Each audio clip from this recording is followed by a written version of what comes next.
afternoon, ladies and gentlemen. From the Delta Hotel in downtown Toronto, welcome to the 113th season of the Empire Club of Canada. For those of you just joining us through either our webcast or our podcast, welcome to the meeting. Before our distinguished speaker is introduced today, it gives me great pleasure to introduce our head table guests. I would ask each guest to rise for a brief moment and be seated as your name is called. At this point, I would typically ask the audience to refrain from applauding until all head table guests have been introduced, but I know from experience nobody ever respects that request anyway, so feel free to applaud as I introduce each guest. Beginning with the Honourable Tracy MacCharles, the Minister of Government and Consumer Services. Mr. Neil Rogers, President of the Ontario Home Builders Association and Executive Vice President, Acquisitions at Tribute Communities. Ms. M.J. Perry, Vice President and Owner, Mr. Discount Limited, Director of the Empire Club of Canada. Mr. John Oddie, Chair of the Ontario Real Estate Association, the Government Relations Committee. Mr. Thomas Chanzy, Vice President, Public Affairs of the Ontario Trillium Foundation and a Director of the Empire Club of Canada. Deputy Minister Angela Koch, Ministry of Government and Consumer Services and the Chair of the Public Service Commission. And Mr. Ettore Cardarelli, President of the Ontario Real Estate Association. And my name is Colin Lynch. I am the Senior Vice President of Strategy and Growth at Greystone Managed Investments and the first Vice President of the Empire Club of Canada. Ladies and gentlemen, this is your head table today.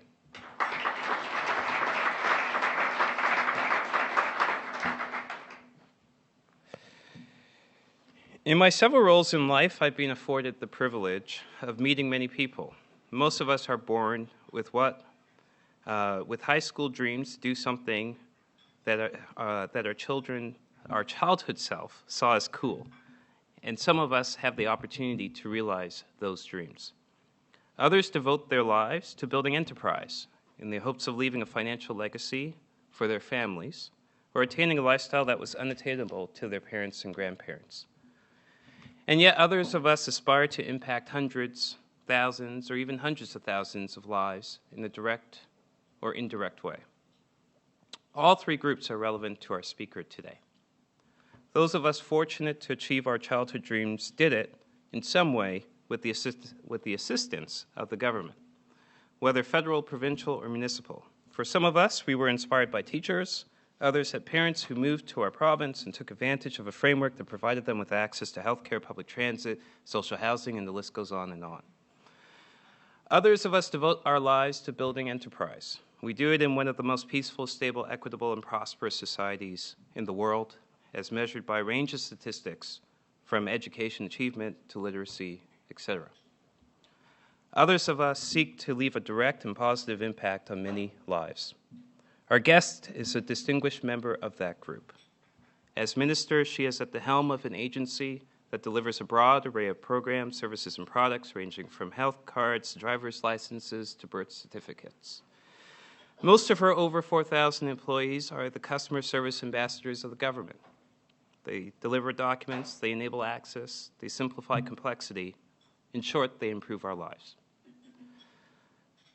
Minister MacCharles is an inspiring person, not simply because of the role she now plays. She entered public life as an expert in human resources management, serving as Vice President of HR at Manulife Financial for the corporate and IT services divisions, and as a founder of her own human resource practice focused on healthcare, education, human rights, discrimination, prevention, and business effectiveness. But more than that, she has served as an active volunteer in several charities and has been a champion for disability advocacy as the former chair of the Ontario Accessibility Standards Council. It is indeed a pleasure and a delight today to welcome the Honourable Tracy MacCharles to the podium.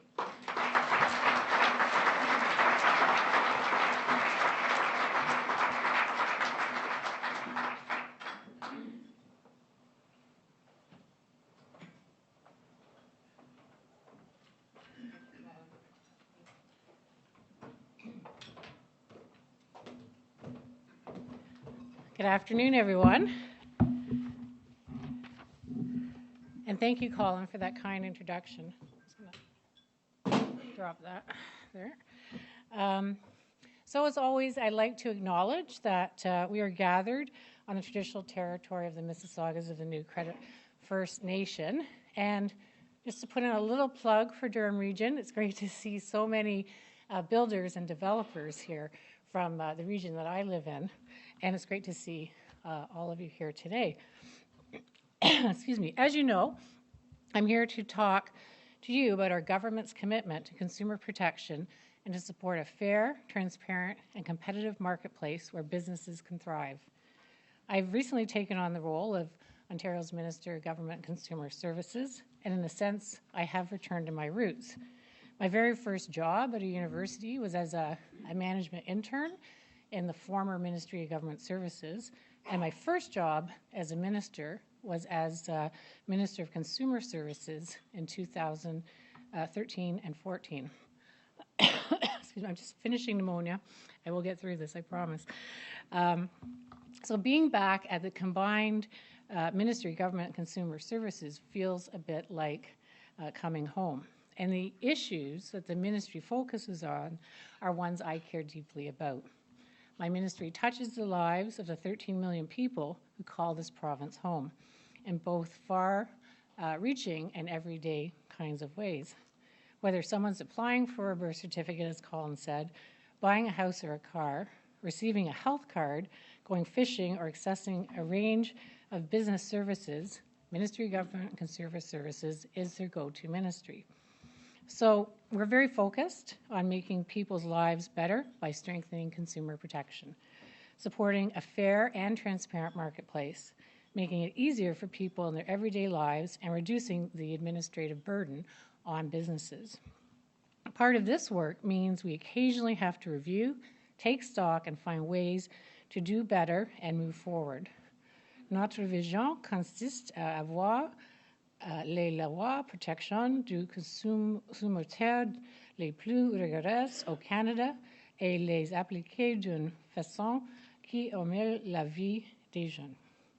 Our vision is to have the strongest consumer protection laws in Canada and to ensure they're delivered in a way that makes people's lives better.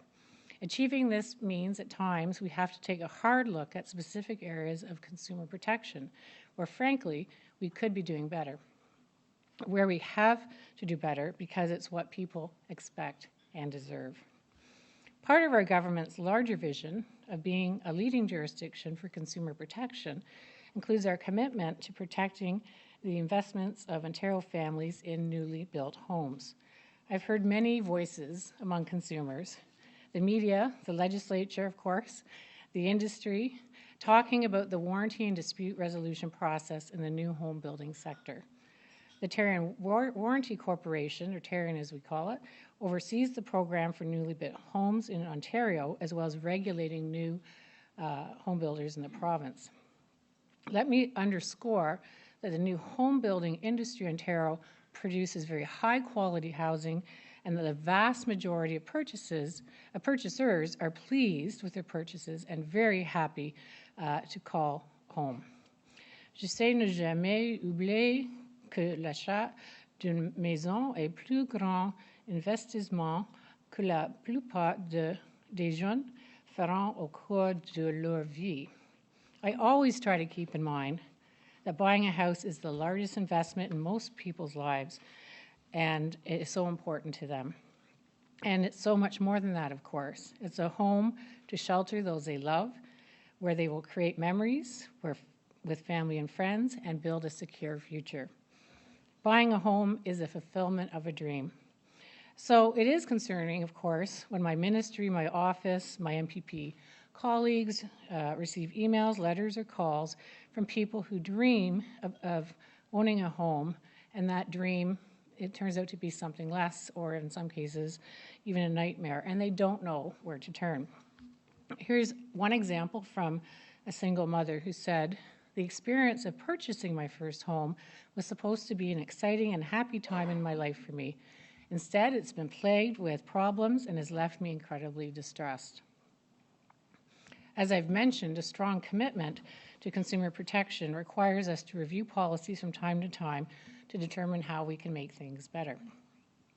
That's why in late 2015, the Honourable John Douglas Cunningham was appointed by our government to conduct a public and independent review of the Ontario New Home Warranties Plan Act and Tarion.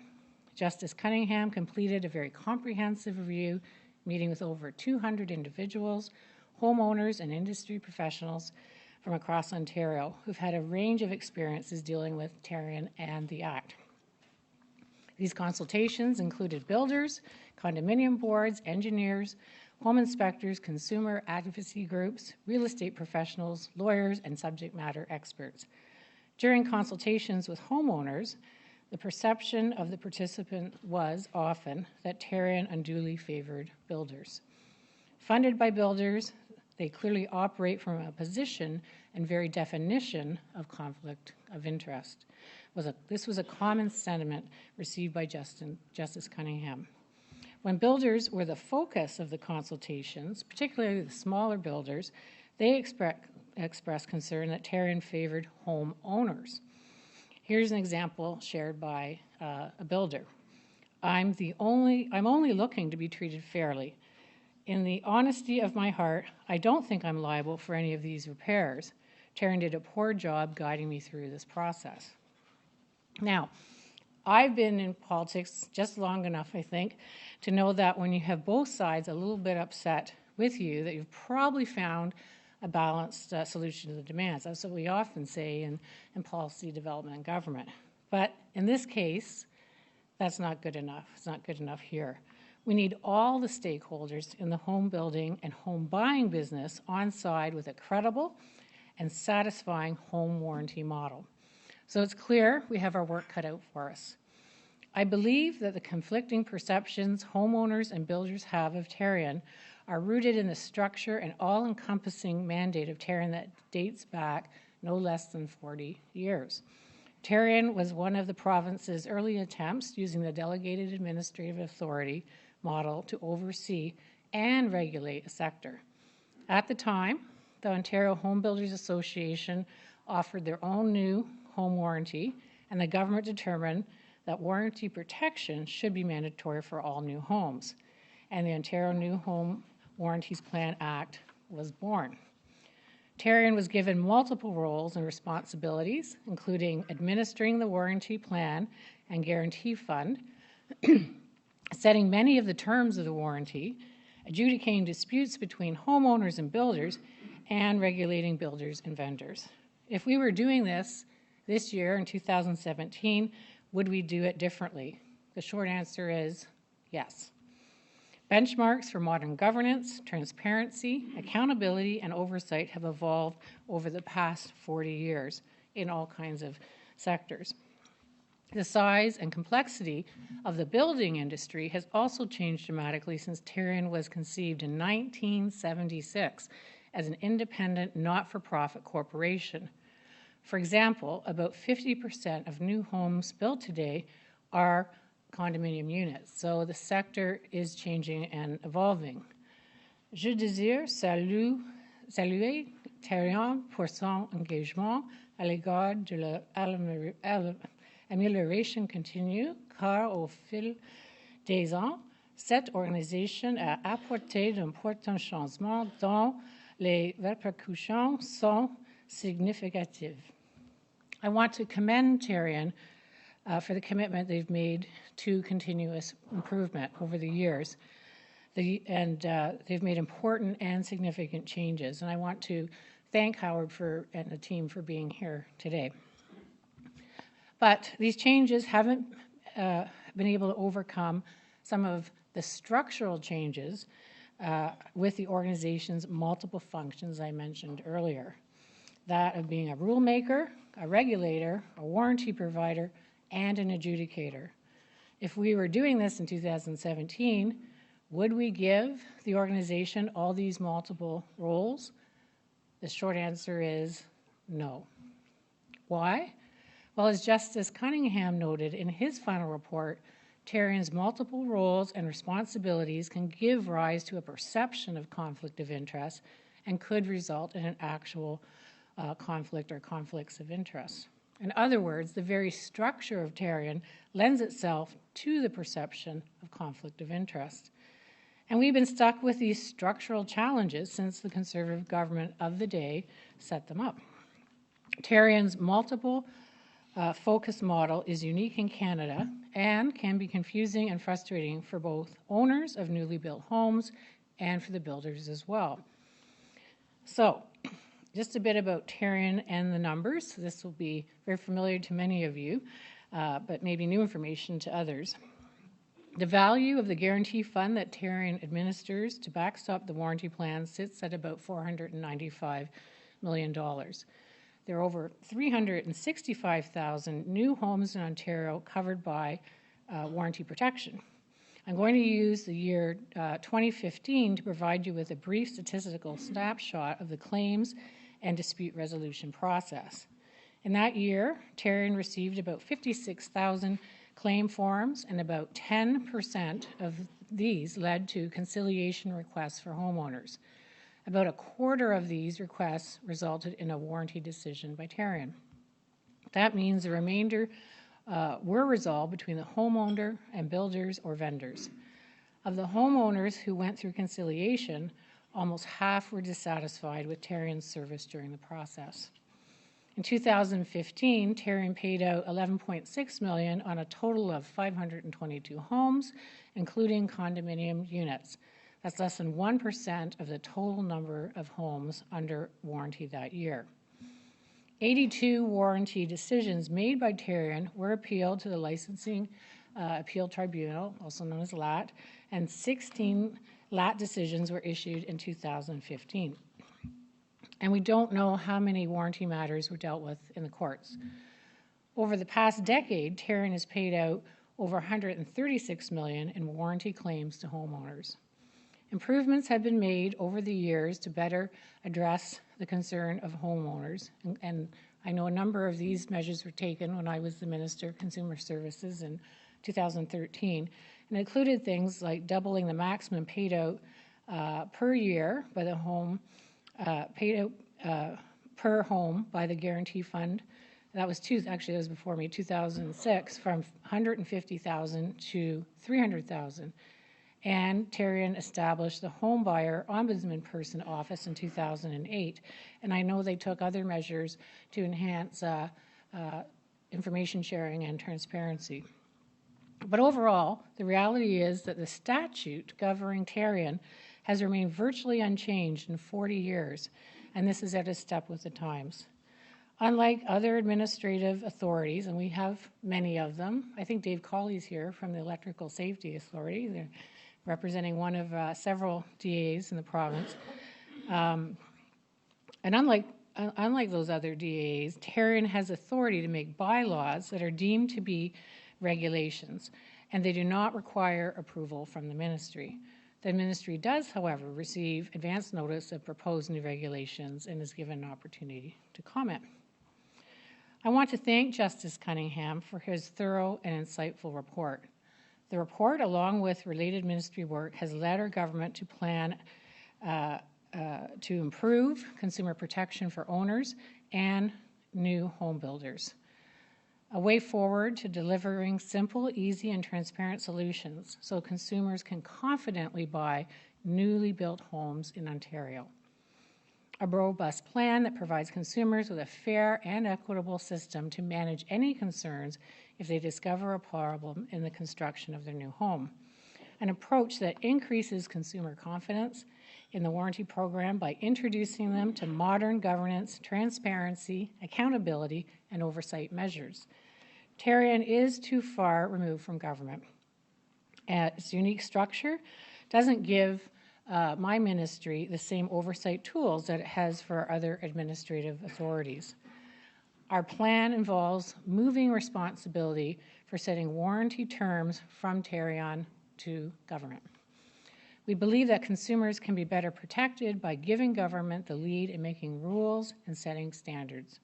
It's also important to separate the delivery of the warranty program for new homes from the regulation of builders and vendors. Having the warranty program separate from the regulator could help to deliver fair and more equitable protection for both consumers and builders. I believe that separating these functions will allow each to focus on their efforts on delivering their respective mandates. It would give consumers greater confidence in the new home warranty plan. The new home building sector is an important driver of Ontario's economy, and quite frankly, I believe it deserves a standalone regulator. This would also support the quality of new home construction. The new approach of separating functions is a win-win scenario for both consumers and builders, and for Tarion as well. And this would solve many of the problems, both real and the perceived ones, that we've heard so much about. In addition, we want to make the dispute resolution process easier for homeowners. I've heard of homeowners having to diagnose their own home defects and to have to provide the evidence. As Justice Cunningham noted in his report, the average homeowner is not a technical expert in new home construction. We're committed to creating a more level playing field where what is required of homeowners in the dispute resolution process is clearly spelled out. For example, we believe a homeowner should only have to establish credible symptoms of a defect, but should not have to prove the cause of that defect. I now want to tell you about a step we're taking to immediately strengthen consumer protection. I've asked Tarion to bring in new deposit protection measures that better reflect today's home prices and the deposit requirements. Since 2003, the maximum deposit protection for a condominium unit has been $20,000 and $40,000 for other new homes. This has remained changed for about 13 years, and that, of course, is back to when there was no Facebook or YouTube. In the meantime, housing prices, particularly in the GTA, have increased dramatically. At my request, Tarion will be consulting on the expansion of deposit protection with a target implementation date of January 1st, 2018. There will be several options on the table and one important change as well. Right now, deposits on upgrades and amenities are not covered by Tarion. They will be under whatever new plan comes out of the pending consultations. These are among the many measures we want to address to enhance protection for owners of newly built homes. The possibility of a multi-provider model, as suggested by Justice Cunningham's report, would of course be a significant change. I believe that the plan we are proposing today will solve most of the issues that put moving in that direction on the table. The impacts and costs and outcomes would need to be carefully assessed before we took any steps in on the topic of multi-provider model. And same for any other changes I'm discussing today. So we are intending to proceed with proposals to implement many of Justice Cunningham's recommendations while we further consider the remaining recommendations. I hope to have a bill in the legislature this fall. The actions I'm announcing today will not increase the price that Ontarians pay for a new home.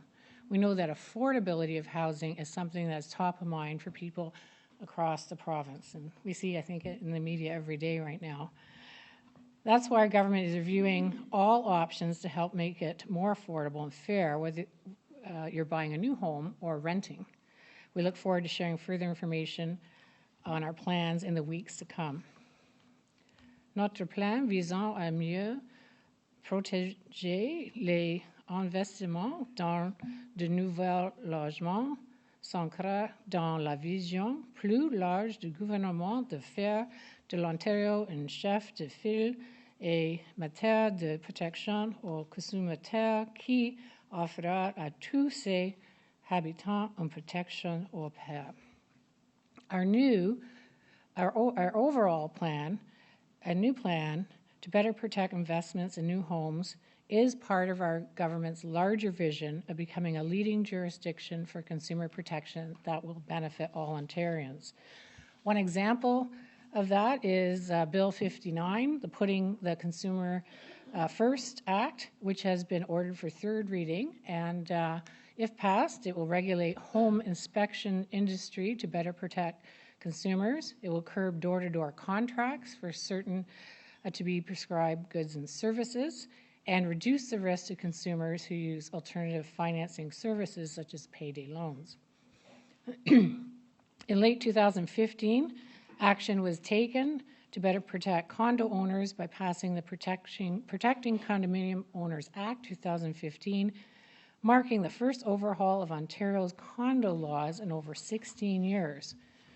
The Protecting Reward Points Act was passed late 2016 so that expired reward points based on the passage of time alone will soon be illegal.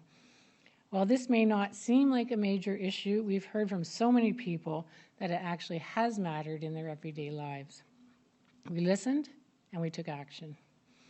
We're also taking action to modernize Ontario's corporate and commercial laws to meet the changing needs of businesses and to help solidify the province's position as a jurisdiction of choice for business. In addition, we're reviewing the Travel Industry Act 2002 to strengthen consumer protection and reduce burden on business. We know that Ontarians work really hard, extremely hard, to save up and buy a new home. And some of the highest quality new homes are built by Ontario builders, and many of you are here today, so I thank you for that. We believe both Ontarians, the builders, deserve to be protected by the strongest and fairest warranty protection in the business, with a regulator whose only focus is regulation. And we look forward to working with all the elements of the new home building sector to strengthen an industry that's so important to Ontario's economic vitality, and to ensure that buyers of newly built homes are protected as well as served. Merci. Thank you. Miigwech.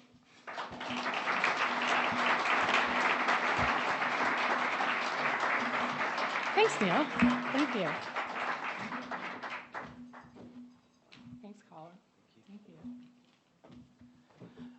I'd like to welcome Neil Rogers to thank our esteemed speaker.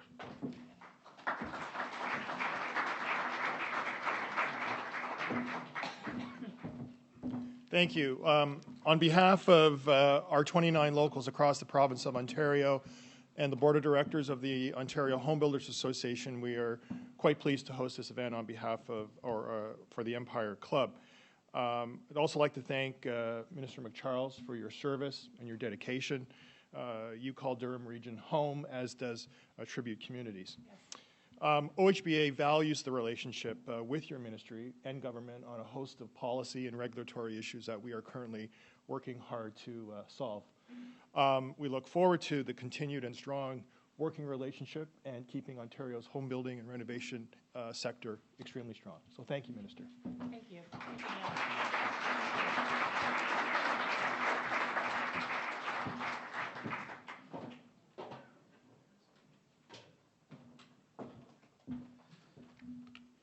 A sincere thank you to our generous sponsor, the Ontario Home Builders Association, and our VIP reception sponsor, the Ontario Real Estate Association, for making this event possible.